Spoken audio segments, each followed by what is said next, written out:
Bonjour, bienvenue chez FIFPAMA Toulouse. Nous avons eu le grand privilège de recevoir Madame Fanzaraza Kaboun le 19 octobre dernier lors de notre webconférence du mercredi. Ce fut un moment de partage généreux entre la présidente du groupement des femmes entrepreneurs de Madagascar et les participants. Découvrez cette femme d'exception, leader, entrepreneur et visionnaire. Bienvenue chez FIFPAMA Toulouse.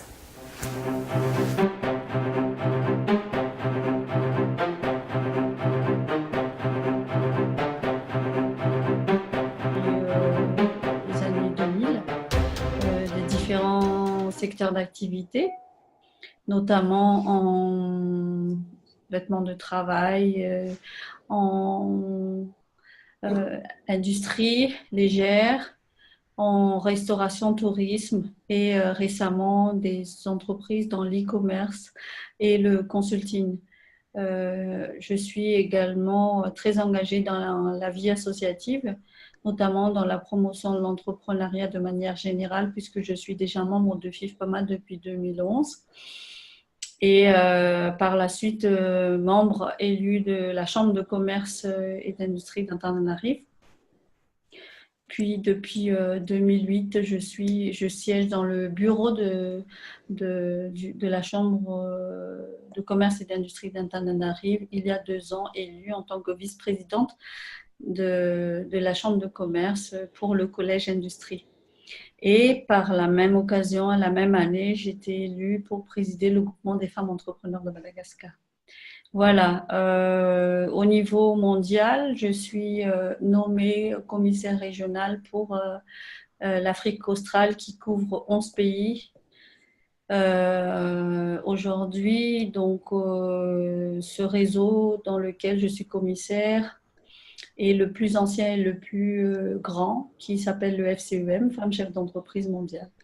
Voilà, donc c'est une petite introduction de qui je suis pour ceux qui n'ont pas encore vu, mais je pense que le réseau, il est très fort et il y a eu des partages déjà depuis un moment. Le groupement des femmes entrepreneurs de Madagascar, par contre, auquel nous allons se focaliser un peu plus ce soir, c'est un groupement qui fédère 12 associations régionales dans tout Madagascar, associations régionales totalement indépendantes et autonomes, libres aussi. Ce ne sont pas des chapters ni des représentants, ce sont des associations de femmes entrepreneurs de leur région qui se regroupent au sein du groupement des femmes entrepreneurs de Madagascar. Nous couvrons comment dirais-je, une mission commune avec des valeurs communes. Et ces femmes de différentes régions sont dans des secteurs d'activité différents également. Elles sont toutes formellement constituées et de tailles différentes, micro, petite, moyenne, mais en tout cas, elles sont toutes répertoriées au niveau de l'administration fiscale et qui font partie de ces acteurs pour le développement économique du pays. Le groupement aussi essaye d'accompagner, pas essaye, mais accompagne les femmes entrepreneurs pour se développer. On a des missions bien concrètes à travers des formations, des renforcements de capacités, des matchmaking ou des mises en relation, de leur donner des opportunités d'affaires et surtout, et pas les moindres, c'est de leur donner des occasions pour se développer au niveau national, régional et international. Voilà. Je suis maman de 2 filles mariées. Les plus importants, le pilier d'une femme. Parfois, on met ça à la fin, mais c'est le plus important aussi. C'est une chance d'être une femme chef d'entreprise à Madagascar ou plutôt un challenge? Quels sont les challenges en fait les défis des femmes chefs d'entreprise? Alors, tout d'abord, je dirais que c'est un choix. Merci pour la question, Vlatine. J'imagine ce qui bouillonne en vous et je peux comprendre, mais je dirais que c'est un choix. Malgré la situation à Madagascar, je, je pense que être une femme entrepreneur, c'est pas forcément une chance. Mais c'est un choix avec tous les avantages et les inconvénients, parce que nous sommes dans un contexte totalement différent où les règles ne sont pas forcément les meilleures dans notre pays, mais c'est un choix de vie. Parce que si on fait la balance, on essaie toujours de trouver le positif dans ce choix-là.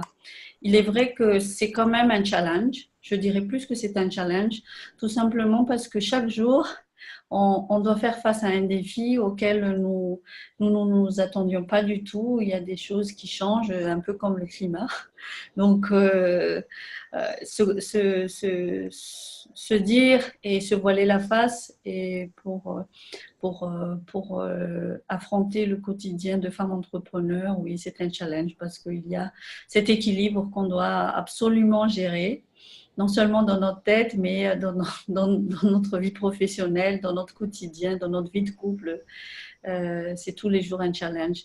Donc, de ma petite expérience de femme entrepreneur, je pense que c'est un choix. Si on ne l'est pas encore, il faut se préparer. C'est pourquoi c'est important de faire des échanges. Si on est déjà entrepreneur, eh ben, on apprend tous les jours ce challenge parce que ce n'est pas écrit sur un mode d'emploi ni dans un livre comme quoi voilà la meilleure femme entrepreneur de l'année avec un mode d'emploi bien décrit. Sinon, ça aurait été, je pense, le best-seller des livres qu'on vendrait dans les rayons. Quels sont les défis des femmes chefs d'entreprise? Alors, les défis à Madagascar, il y en a énormément. Il y en a énormément, juste dans la mesure où on est encore une fois dans des conditions différentes. Je dirais qu'il n'y a pas vraiment d'énormes blocages à Madagascar parce qu'en termes de loi, nous n'avons pas vraiment ces difficultés comme d'autres femmes dans les autres pays, notamment en Afrique. Récemment, on a entendu lors d'un partage que Madagascar fait partie quand même des pays les plus privilégiés en ayant des femmes actives si on compare aux autres pays simplement dans le continent africain. Donc ça, c'est quand même assez intéressant parce que si on regarde l'État, si on fait un état des lieux, on voit que beaucoup de femmes prennent des postes à responsabilité dans les entreprises. On voit des femmes chefs d'entreprise, peut-être un peu plus dans le côté informel, pas beaucoup dans le formel. Mais aujourd'hui, les défis, c'est de faire avancer les lignes de l'entrepreneuriat. Donc, notre initiative, et si chacun fait quelque chose pour promouvoir l'entrepreneuriat féminin, et bien ça, ce serait déjà un grand pas vers l'avant. Inciter les femmes à investir un peu plus, casser les barrières, couper aussi cette autocensure, parce que parfois, c'est nous-mêmes qui sommes les premiers blocages et les premiers défis. On est un peu dans le confort de notre quotidien, on n'ose pas prendre plus de risques que les hommes, on se contente dans notre quotidien. Donc, toujours oser, faire le pas. Ça, c'est pas inné. Il y en a qui osent, il y en a qui l'ont dans l'âme et qui sont nés comme ça.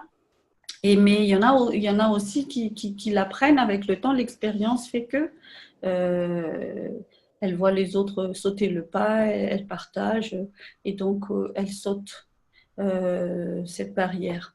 Mais les défis sont énormes, c'est énorme et encore plus dans notre pays. Mais ça ne veut pas dire qu'on ne peut pas y arriver. Voilà, je ne sais pas si j'ai répondu à la question de Vlatine. Mais essentiellement, ce sont mes remarques, mes expériences par rapport à mon parcours en tant que femme chef d'entreprise dans ce pays. Je n'ai jamais travaillé pour quelqu'un, c'est un choix aussi. Et être son propre chef, vraiment, Si c'était à refaire, je referais. Et franchement, je ne travaillerai pas pour quelqu'un d'autre, quelle que soit la situation personnelle que je vivrais.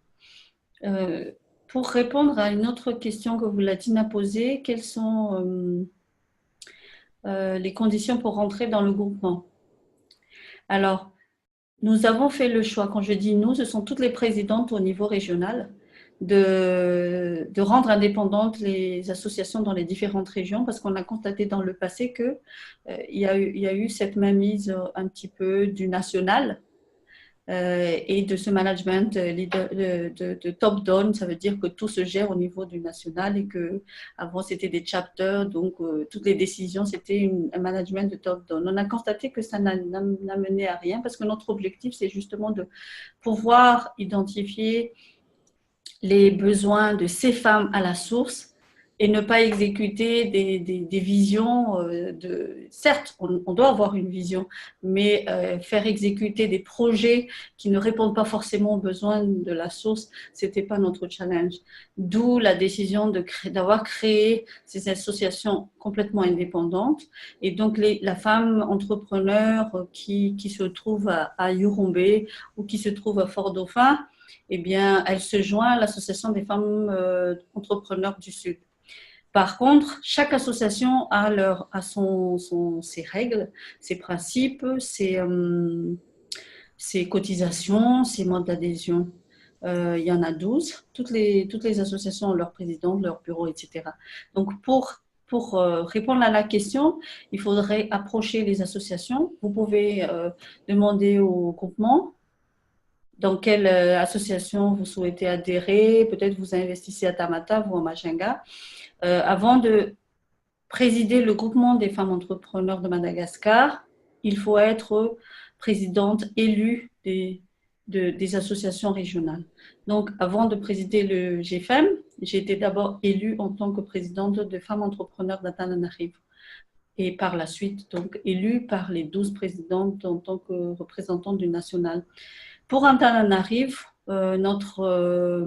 nos conditions au niveau de l'association, c'est d'être mariné par une femme chef d'entreprise à l'intérieur déjà de FEA, ça s'appelle FEA, mariné par une qui est déjà membre à l'intérieur.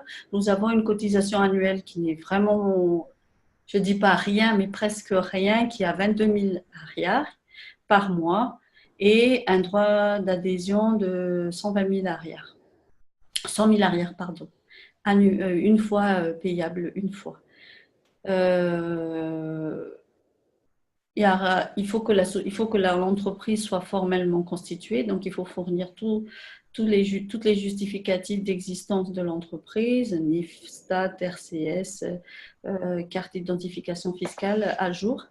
Et puis voilà, nous n'excluons aucune activité ni de secteur d'activité, mais il est très important pour nous d'avoir une marraine parce qu'il y a une certaine valeur éthique auquel nous estimons que c'est important puisque nous portons la voix du pays, de la région également.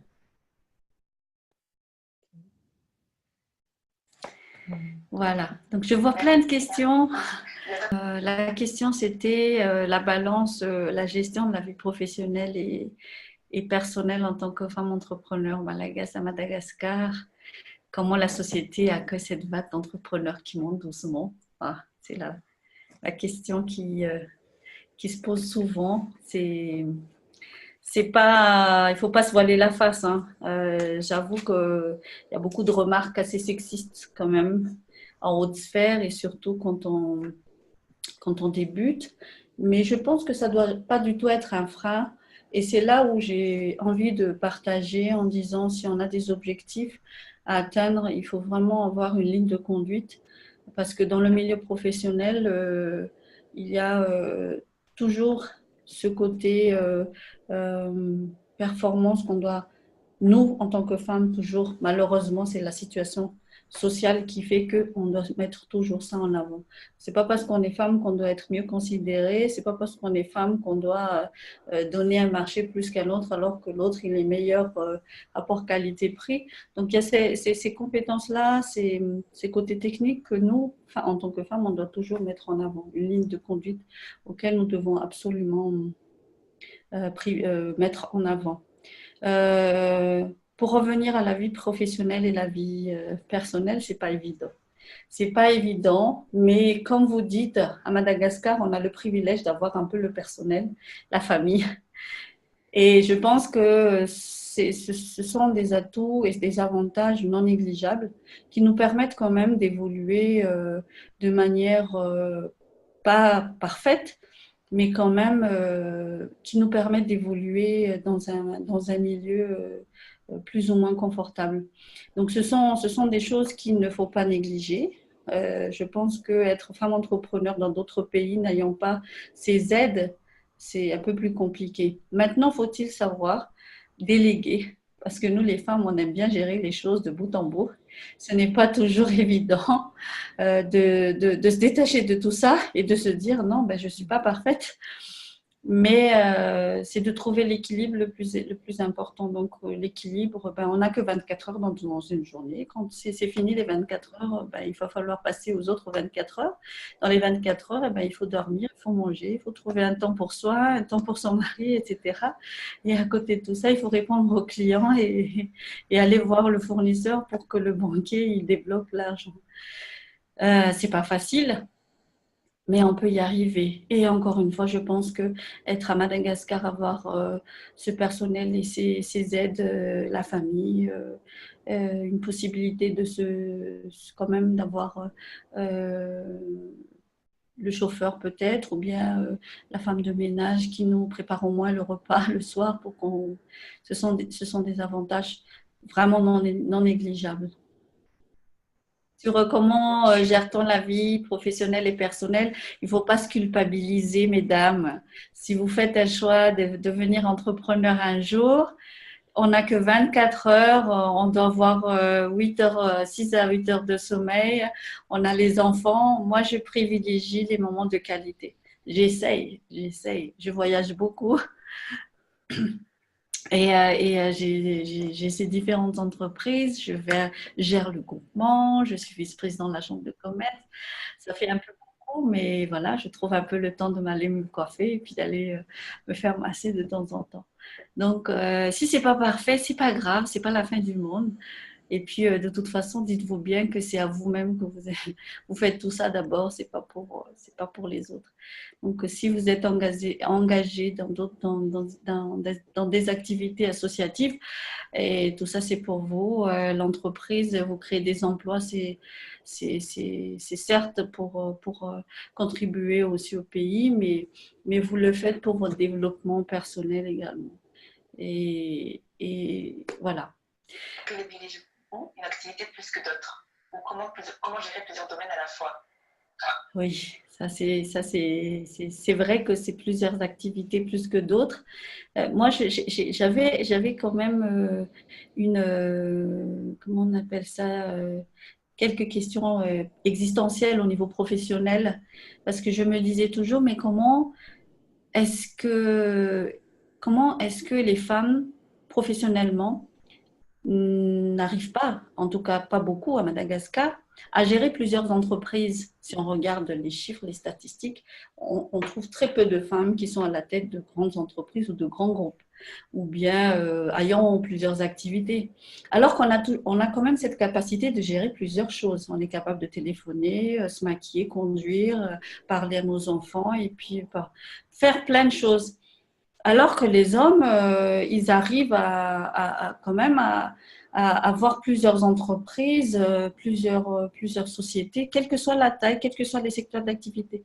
Donc, c'est quelque chose qui, personnellement, je me suis dit, je vais l'expérimenter parce que c'est pas possible. Comment est-ce que les hommes peuvent faire ça? Et si moi, à la tête d'un groupement auquel toutes ces femmes m'ont fait confiance, je ne dis pas que je réussis, alors là, pas du tout. Je pense que les échecs aussi, et on va revenir là-dessus, font partie d'une grande expérience. Je trouve qu'on n'en parle pas beaucoup. J'ai vu ça dans le milieu anglophone. On invite les gens à partager de leurs échecs, pas de leur succès. Et ça, c'est formidable. Je pense que là aussi, il y a quelque chose à faire, d'inviter des gens qui ont fait des échecs, mais qui restent des entrepreneurs. Donc, travailler dans plusieurs activités, privilégier une activité plus que d'autres, mais c'est là où on doit faire la différence entre un homme et une femme. Une femme travaille beaucoup, et surtout en chef d'entreprise, avec beaucoup de passion. Beaucoup de passion, ça veut dire pas forcément que ça va rapporter. Donc, c'est là où on change de mentalité en nous disant, on ne cherche pas à être comme les hommes, ni à raisonner comme les hommes, mais comment est-ce qu'on se rapproche vers cette rationalité que les hommes ont et que nous, les femmes, on n'en a pas. Parce que nous, on veut faire des choses qui nous plaisent, qui nous passionnent, mais qui ne rapportent pas forcément. Donc, moi, je commence, il y a une prise de conscience depuis quelques temps sur privilégier sur une activité qui rapporte. Parce que j'ai eu des expériences formidables. Si j'étais à refaire, non, parce que ça ne me rapporte pas grand-chose à part de l'expérience. Donc, gérer plusieurs domaines, je pense que là aussi, il y a beaucoup de domaines auxquels je n'ai jamais été, je n'étais pas formée pour. Mais l'envie de rentrer dans le secteur, parce que je me dis que ça va rapporter. Bien sûr, l'idée d'investir était là, mais s'intéresser déjà au secteur, se former, c'est déjà quelque chose. Parce qu'on sait qu'il y a quelque chose, il y a de l'argent, il y a un retour d'investissement auquel on aura. Donc, maintenant, avec l'expérience, je me dis, je privilégie plus l'activité qui va me rapporter de l'argent. Voilà. Ok, merci. Pourquoi avoir fait le choix d'entreprendre? Quelle est votre vision du coup? En fait, comme je disais tout à l'heure, je n'ai jamais travaillé pour quelqu'un d'autre. Donc, je pense que l'entrepreneuriat était déjà en moi, de par l'éducation que j'ai eue de mes parents qui, eux deux, malgré tout, et l'ironie du sort, c'est qu'ils sont employés. Ils étaient employés. Et je pense qu'ils ont transmis ce goût de l'entrepreneuriat malgré tout à leurs enfants parce que nous sommes des entrepreneurs tous les deux avec des parents employés. Et ma vision, elle a toujours été là, c'est d'être mon propre patron, de contribuer au développement de mon entourage. Ça me fait plaisir de créer des emplois, d'être en contact avec le personnel, d'avoir cette relation humaine. Tout ça, ça m'anime énormément. Et quand je vois qu'autour de moi, j'ai pu contribuer à l'évolution de ces employés, de mon entourage, et ben, c'est déjà quelque chose auquel je me dis, ben, si j'ai pu leur donner quelque chose, c'est déjà extraordinaire. Et bien évidemment, je lutte à toujours être correcte envers l'État, malgré que parfois ça nous met un peu en dehors de nous par rapport à la situation économique aujourd'hui du pays. Voilà. Alors, un groupement dans la diaspora en France. Alors, je pense qu'on avait déjà participé au forum de la diaspora ici. Malheureusement, je n'étais pas là en personne. Mais je trouve vraiment que ce serait très intéressant d'avoir un relais, une relation plutôt, pas un relais, une relation entre les Malgaches à l'extérieur du pays. Vous êtes beaucoup nombreux à vouloir avoir en tout cas ce souhait de rentrer, à avoir ce souhait de créer votre entreprise là dans votre pays, peu importe, hein, que ce soit la diaspora en France, aux États-Unis, au Canada ou bien dans d'autres pays. Créer un lien entre nous est quelque chose qui aujourd'hui je trouve indispensable. Indispensable parce que ce lien qu'on crée ne pourrait faire que du bien aux femmes qui sont dans les autres pays à savoir la réalité. aux femmes du pays pour dire peut-être il y a des femmes qui cherchent à faire des projets à Madagascar, avoir aussi un coaching, peut-être que les femmes entrepreneurs de Madagascar pourraient coacher des femmes à l'extérieur, en France ou ailleurs, ou inversement. Et donc, définitivement, je dis que c'est un projet à réfléchir. Je suis partante. On en a parlé déjà un petit peu brièvement de manière informelle. Mais définitivement, je pense que si on crée un groupement de... Moi, je pensais à un groupement des femmes entrepreneurs de la diaspora. Donc, ce serait génial si vous, en France, à Toulouse, je ne sais pas qui va être l'initiateur, pourrait créer ça de la diaspora. Et ce serait dans la diaspora que les autres pays peuvent se joindre à ce groupement. Mais créer un groupement de femmes entrepreneurs de la diaspora, ce serait GFED, ce serait sympa, et rejoindre le GFEM. Il faut que nous soyons assez stratégiques dans le sens où, ensemble, on va réunir nos forces. Si on s'éparpille à vouloir faire trop de choses et puis s'éparpiller, je pense que c'est le pays est déjà dans cet état-là. On crée une chose et puis après l'autre il crée. L'idéal, c'est qu'on puisse partager des expériences et entre femmes, on puisse être au moins solidaires. Et encore une fois, je dis au moins, nous, chez les femmes, il faut qu'on fasse quelque chose pour qu'on sorte du lot et qu'on fasse quelque chose de mieux et de meilleur. Voilà. Alors, par quoi faudrait commencer par créer une entreprise à Madagascar, chanson qui n'a pas énormément d'informations sur Internet sur la création. Alors, par quoi commencer? Il faut commencer par une idée. Je suppose que vous avez déjà vos idées. Mais là, je pense que c'est plus administratif. C'est plus administratif la question. Administrativement, c'est avec le DBM, Economic Development Board of Madagascar. Pour ceux qui ne savent pas encore, en fait, toutes les informations, c'est sur le site, je pense, EDBM en français, mais c'est en anglais, en fait, Economic Development Board of Madagascar. Donc, toutes les informations pour créer, pour tous les documents qu'on a besoin pour créer une entreprise à Madagascar est sur le site. Encore une fois, c'est ça l'avantage d'être dans un réseau. Avoir les informations, parfois peut-être les informations sont là, mais on n'est pas connecté, on ne sait pas où est-ce qu'il faut aller les chercher. Il y a tellement de choses qu'on a envie de savoir, mais on ne sait pas par où commencer ou sur quel site y aller. Ça, c'est l'avantage d'être dans un réseau. Le partage d'informations aujourd'hui, si on a les informations, comme on dit, on a le pouvoir. Il y a une question de Hassan, un peu plus juste avant. Pouvez-vous donner des exemples d'accompagnement que vous donnez à vos adhérents?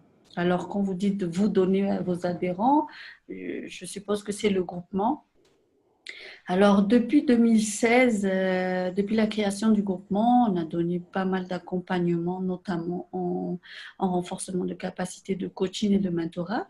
On a fait un projet avec l'ambassade de l'Australie qui nous a enseigné, parce que ça s'enseigne, et il se trouve qu'on se dit, coaching et mentorat, tout le monde le sait, il suffit de taper sur Internet et puis ça va, on sait tout.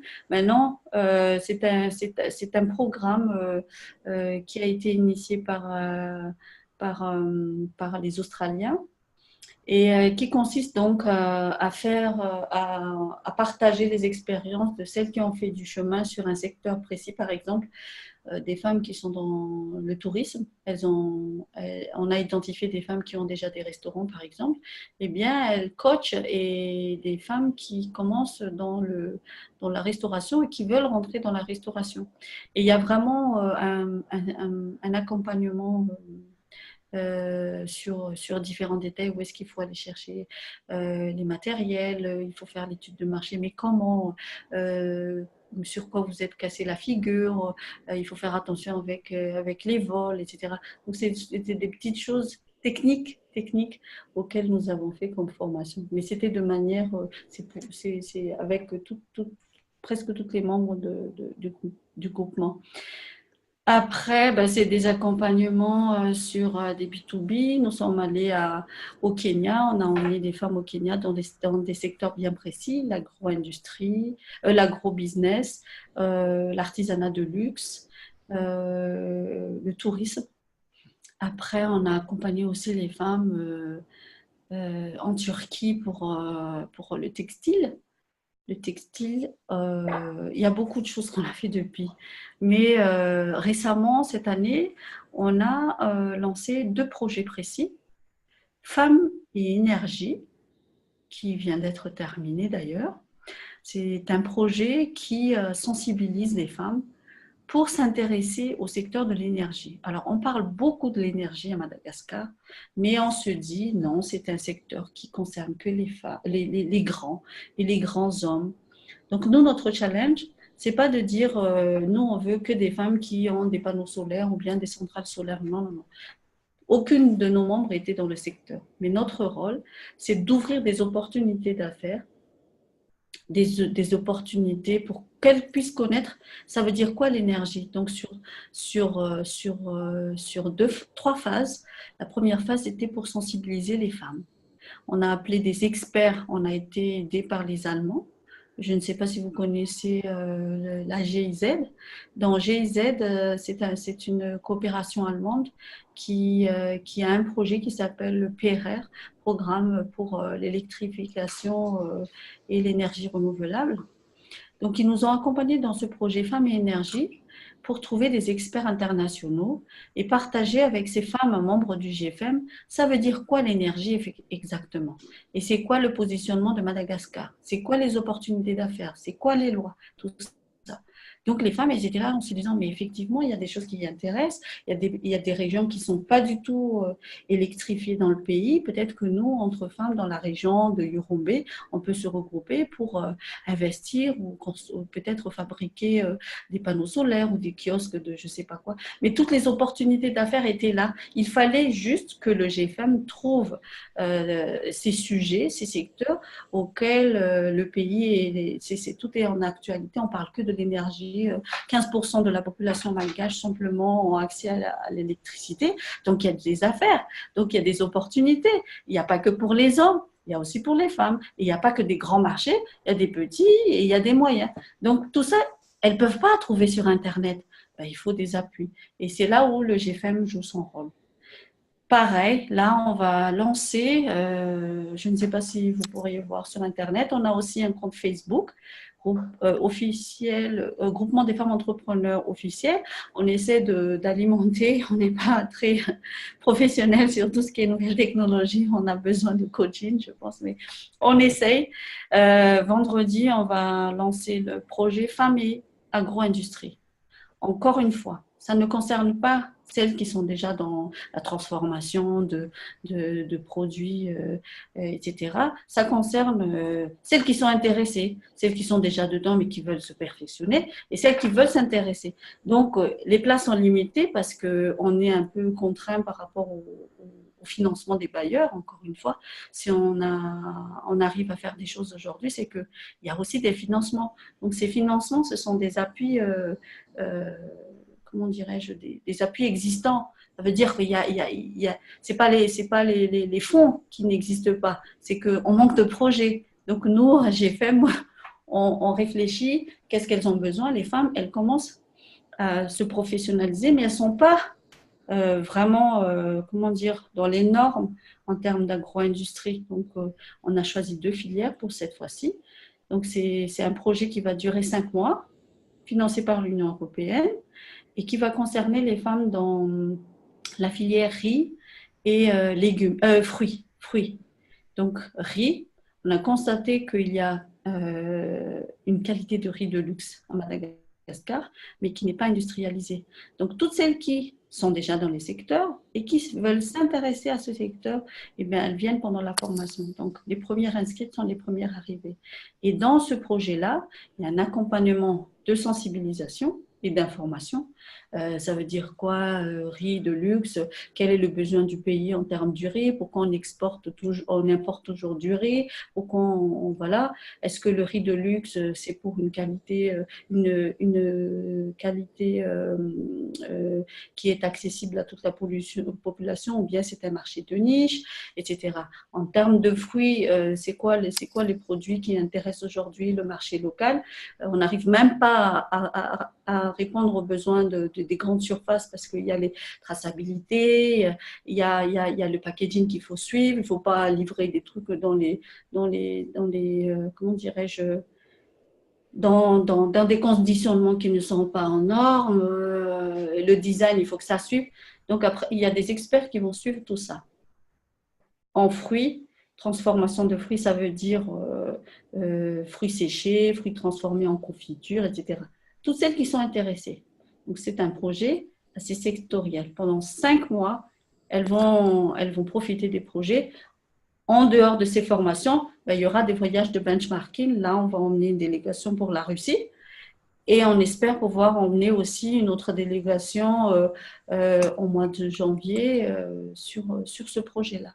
Donc, c'est des projets auxquels nous, on identifie, on se dit, bon, on ne peut pas non plus répondre à 10 000 femmes dans le monde, mais on essaie quand même déjà d'aider celles qui ont envie d'évoluer, qui sont dans le groupement. Bien évidemment, ça, ce sont des projets sectoriels, mais à côté de tout ça, on trouve aussi des projets communs qui intéressent un peu tout le monde sur le leadership, sur des projets qui touchent un peu toutes les femmes entrepreneurs. Et puis, il y a aussi des femmes qui sont là parce qu'elles ont envie d'être au courant, elles ont envie de voyager, elles ont envie d'avoir cet esprit d'appartenance. Donc, pas forcément qu'elles cherchent à avoir des accompagnements, mais elles sont là aussi pour donner un peu leur contribution dans le groupement.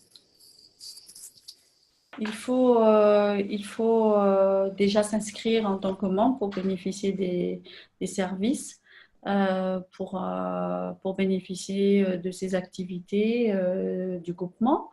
Mais bien évidemment, elle est la bienvenue. Parfois, on fait des activités et des événements avec des tarifs membres et non membres. Donc, par exemple, on a organisé le Women in Business en 2018, cette année. Cet événement, c'était le thème était pour la performance des femmes entrepreneurs. Donc, on avait vraiment des intervenants de qualité au niveau international. On a convié des participantes, des femmes chefs d'entreprise d'ici et d'ailleurs. Et notamment, la présidente mondiale des femmes chefs d'entreprise était sur le sol de Madagascar. Et ce genre d'événement, on laisse une porte ouverte quand même à des femmes qui ne sont pas du tout membres du GFM ou même pas femmes chefs d'entreprise qui veulent participer à des panels d'échange sur des thèmes précis. Alors cette année, on avait choisi des thèmes très intéressants. C'était femmes et networking, femmes et santé.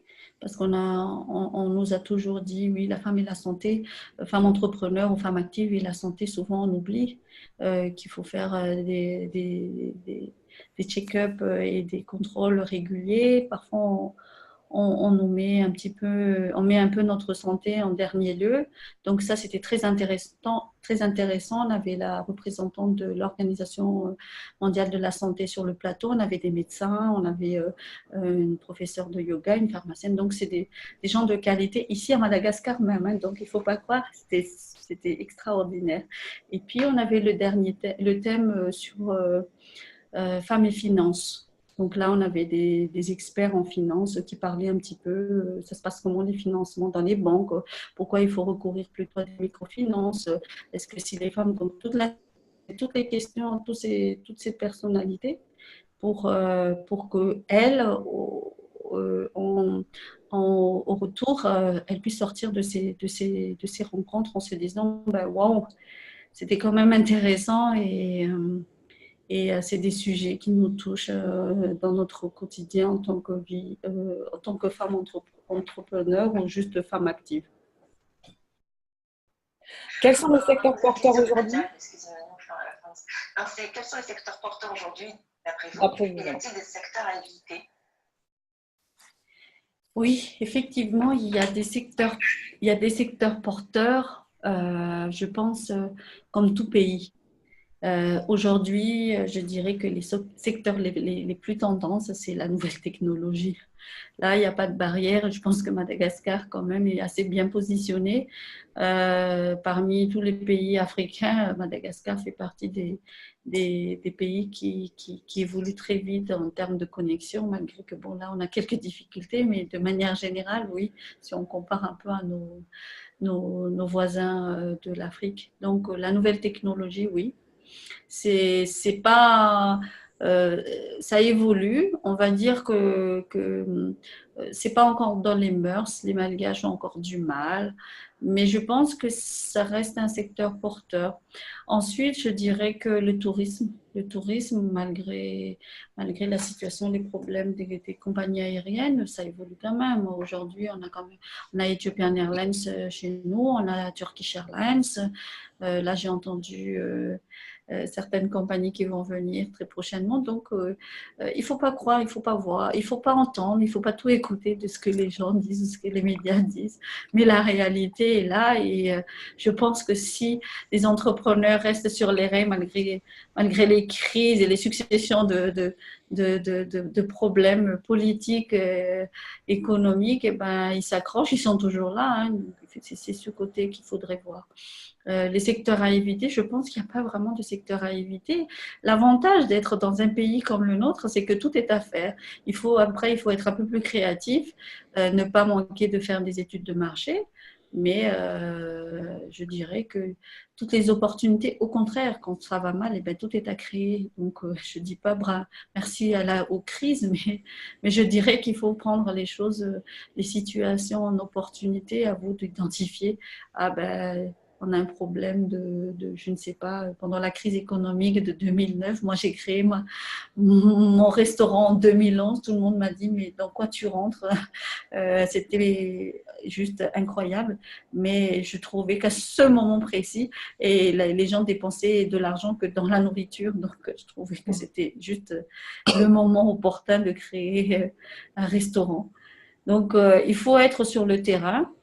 Je dirais être pas forcément physique, mais justement l'idée c'est de pouvoir peut-être créer le réseau entre la France ou la diaspora et Madagascar pour qu'on soit un peu en lien et avoir toujours cette relation virtuelle entre nous pour être au courant de ce qui se passe dans le monde. Il y a une question de Asna. Comment fait-on une étude de marché à distance si la cible n'est pas forcément connectée? Je dirais qu'il faut, vous êtes entre guillemets un petit peu des personnes qui sont intéressées à investir dans votre pays, dans votre propre pays, sauf que vous ne connaissez plus le marché ou vous connaissez un peu moins le marché. Il faudrait travailler avec une personne sur le terrain. Ça, c'est quelque chose qui est indispensable parce qu'à distance, effectivement, c'est très difficile. Donc, travailler avec soit des femmes entrepreneurs qui sont dans le métier, soit de venir sur place pour connaître vraiment la situation à Madagascar. Venir à Madagascar, ce n'est pas forcément la meilleure des solutions, mais trouver le bon partenaire et le bon contact, c'est l'idéal.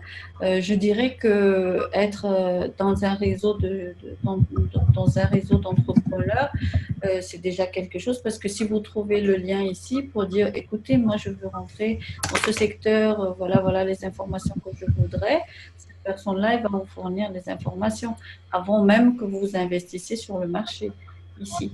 Et faire ça à part avoir les informations sur Internet qui ne sont pas forcément les bonnes, ce serait vous mentir de dire il faudrait le faire à distance de là où vous êtes. Ce n'est pas possible. Au niveau du groupement, on est en train de finaliser un annuaire qui est un de nos projets en ce moment, avec des détails sur les femmes, leur secteur d'activité, leur nombre d'employés, leurs contacts, etc. C'est pas évident hein, parce qu'on travaille avec toutes les régions. C'est pas toujours facile, mais oui, on va le finaliser cette année, donc on va vous le partager aussitôt qu'on l'aura. Mais vous pouvez dorénavant déjà, n'hésitez pas à me demander si vous avez des besoins précis. Peut-être pour certains, ce serait, comment dire, payant pour des informations techniques et très spécifiques. Et d'ailleurs, sur le travail de certaines entreprises en consulting et en business development. Mais peut-être pour d'autres, non, si vous trouvez, je peux vous aider à trouver peut-être des futurs partenaires, etc. On peut créer des événements. Alors, je vous lance déjà, hein, parce qu'on va faire la promotion en Russie. On va lancer la deuxième édition du Women in Business au mois de mai prochain, en 2019. La première édition dont je vous ai parlé tout à l'heure, c'était le 1er mai 2018. Donc, on va essayer de maintenir cette date, peut-être pas faire qu'en une journée, mais 2 jours avec des rencontres des B2B entre femmes. Et là, on va vendre, entre guillemets, le produit pour conquérir un peu les femmes chefs d'entreprise du monde entier. Alors, ce serait dommage que ce soit que avec les femmes du monde entier et pas entre nous Malagasy. Donc, là, déjà, je vous lance un peu l'invitation de manière informelle, mais je vous enverrai une invitation formelle. Vous êtes vraiment les bienvenus. On sera vraiment contents si des femmes chefs d'entreprise d'ici et d'ailleurs puissent se retrouver autour de cet événement. Alors, est-ce que vous travaillez avec FIFPAMA? Alors, moi-même, je suis membre du FIFPAMA.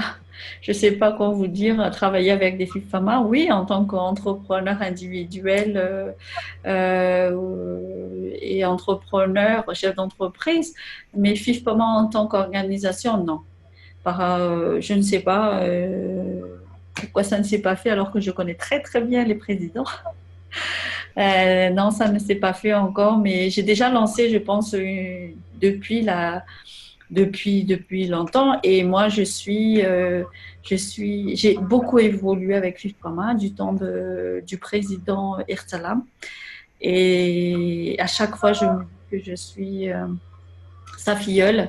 Et c'est de FIFPAMA que je suis de là où je suis aujourd'hui. Je représente le FIFPAMA dans différentes organisations au niveau en tant qu'administrateur. Par exemple, je suis administrateur du centre d'arbitrage et de médiation de Madagascar au nom de FIFPAMA.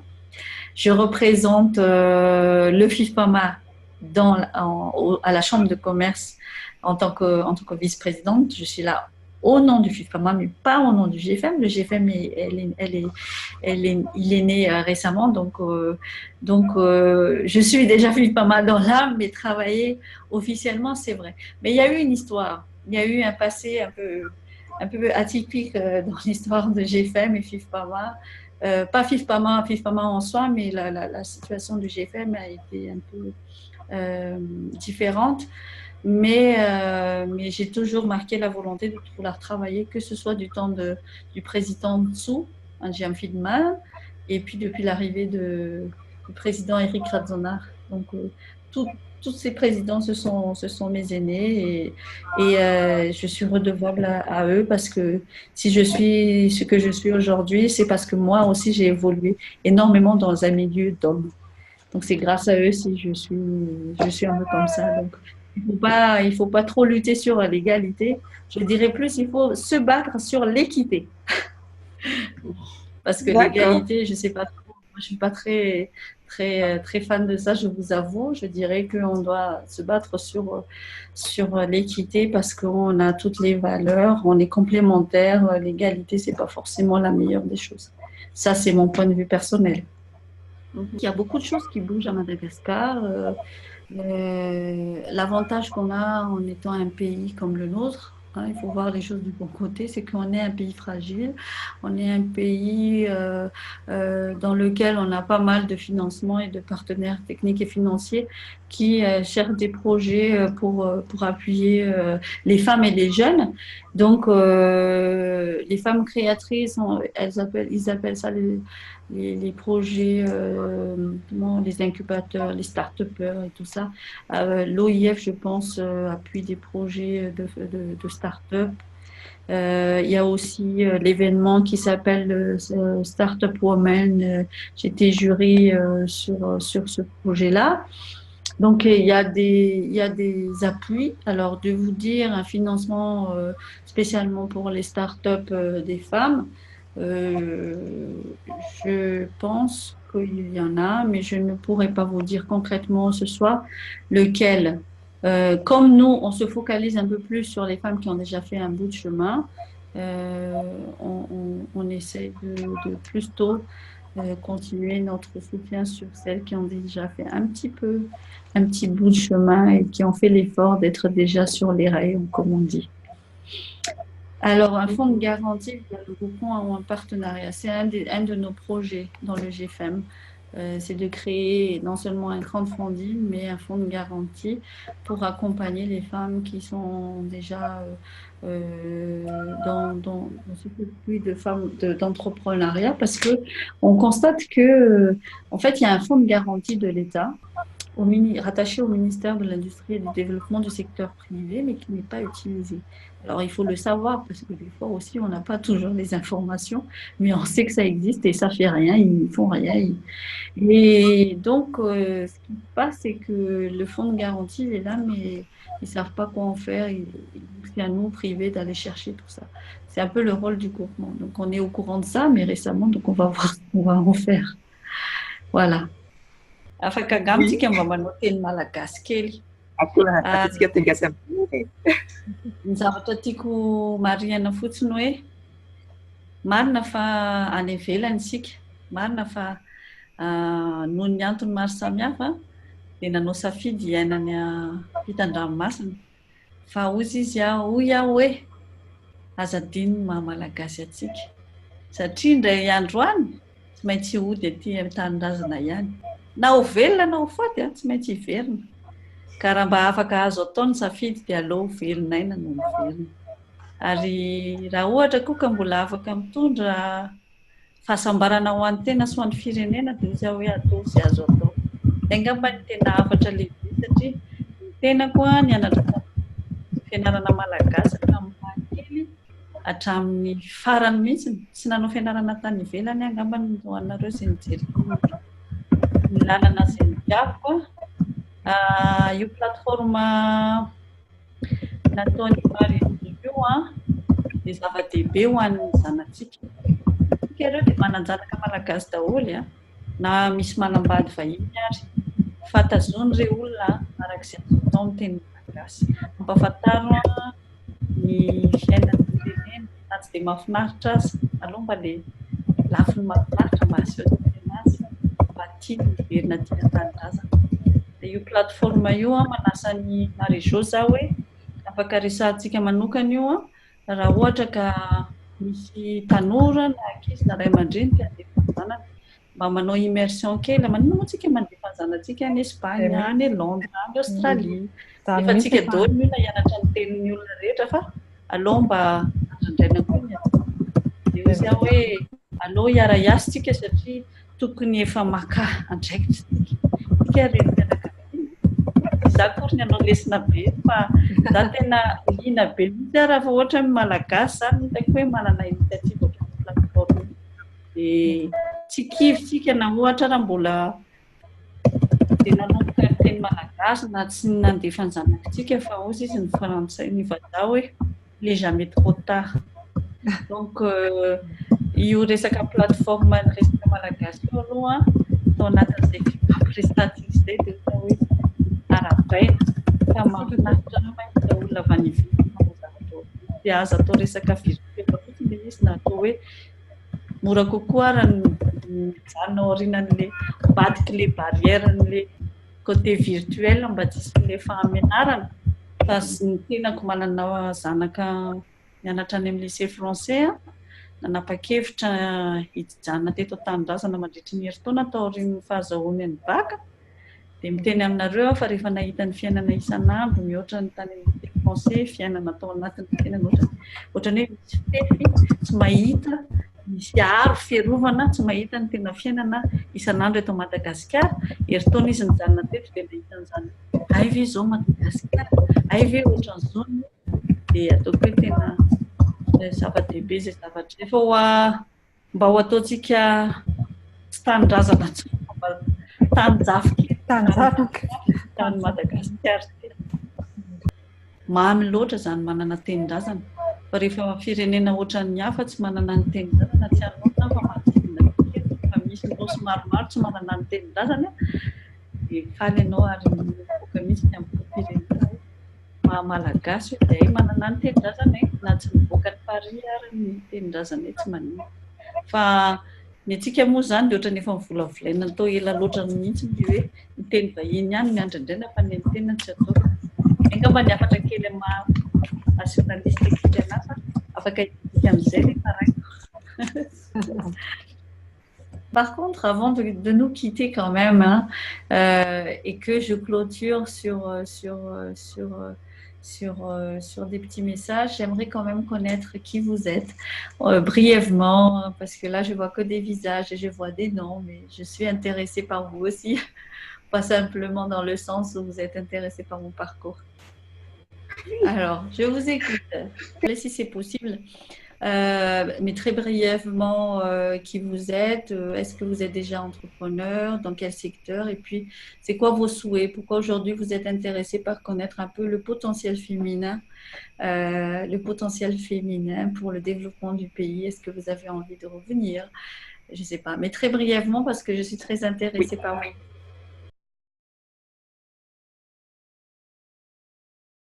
Que voilà, c'est sur une note positive que je voudrais vous quitter. Si j'ai pu vous donner un petit aperçu du pays, de mon avis sur l'entrepreneuriat, de mon expérience, et ben c'est déjà quelque chose. J'ai beaucoup appris de vous aussi, merci, parce que ça veut dire que c'est un échange, hein, c'est pas du monologue, hein, ça m'intéresse pas moi le monologue. Ce qui m'intéresse, c'est ce qu'il y a de votre côté, des deux côtés, hein, c'est toujours des deux côtés qui restent intéressants. Et puis nous, les femmes, c'est nous qui devrons relever ce pays aussi à notre niveau. On n'a pas vraiment parlé des blocages de non-dits. On gère le foyer et tout ça, mais il faut qu'on ose aussi entreprendre, il faut qu'on ose franchir le pas. Et n'oubliez pas hein, que Madagascar, quand même, parmi les pays africains, a eu très tôt hein, des femmes ingénieurs et des femmes médecins, des femmes même ingénieurs pétroliers. Donc, au niveau de l'éducation, on n'a pas à rougir en termes de participation et de niveau intellectuel. Donc, je pense que c'est vraiment un changement de mentalité, mais il faut qu'on commence par nous. Voilà. Mhm.